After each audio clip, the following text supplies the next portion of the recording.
হাসপাতালে এখন পর্যন্ত এটা কিছুটা কিছুই বলা যায়। খুব বেশি বেড়ে গেছে তাও বলবো না, আবার খুব কমে গেছে তাও বলবো না। আমাদের হাসপাতালে আসলে এখন খুবই তবে হ্যাঁ, যেটা আমরা দেখছি যদি পরিসংখ্যান মতো হবে ঢাকার ভিতরে কিছু এরিয়ার ভিতরে রোগী আসা সম্পূর্ণ আমরা করি।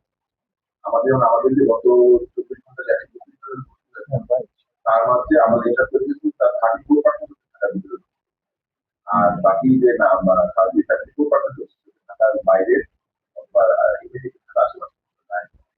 ঢাকা কিন্তু এই যে বাইরে যে এগুলো কেন বলছি ইম্পর্টেন্ট এর জন্য আমাদের অল্প এর জন্য যে আমরা চিন্তা করেছি কর্পোরেশন এরিয়াগুলোতে আমাদের কত মাসে 5 লাখ থেকে 6 লাখ সরাসরি তাহলে সেই হিসাবে করলে আমরা আশা করছি যে এই সময় ঢাকা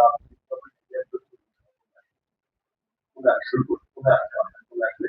এখন ঢাকার বাইরের সংখ্যা বাড়ে, তুলনামূলকভাবে ঢাকার বাইরের সংখ্যা বাড়ে। কারণ ঢাকার বাইরে কিন্তু দেখছেন যেটা দেখতে ঢাকার বাইরে বিভিন্ন জায়গাতে খুব চাপ আসছে, ওয়ার্ড হচ্ছে মারা যাচ্ছে না, তাও ঢাকার বাইরে থেকে বেশি মারা যাচ্ছে। কেননা ওই যে বললাম ঢাকার বাইরের রোগীগুলো তো 30 তারিখ, তবে ওই ঢাকার বাইরের রোগীগুলোর মধ্যে কমে আসছে আর এই মাসে।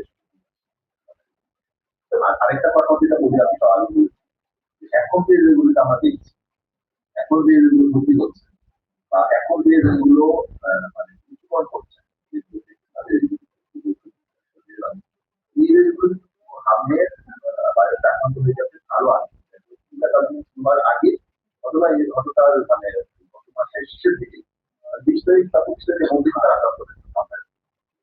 তো ওই আক্রান্তের মধ্যে ওই লোক ওই লোকগুলোই খারাপ করছেন বা তারা হচ্ছে এখন তারা হাম বাজাতে একটা শরীরে হাম বাজার পরে যখন নতুন করে দোকান পাশ করার জন্য সময় লাগে কিন্তু বেশি বিরক্ত আমার প্রবেশ করেছে, প্রবেশ করার সাথে সাথে কিন্তু জ্বর চলে আসে।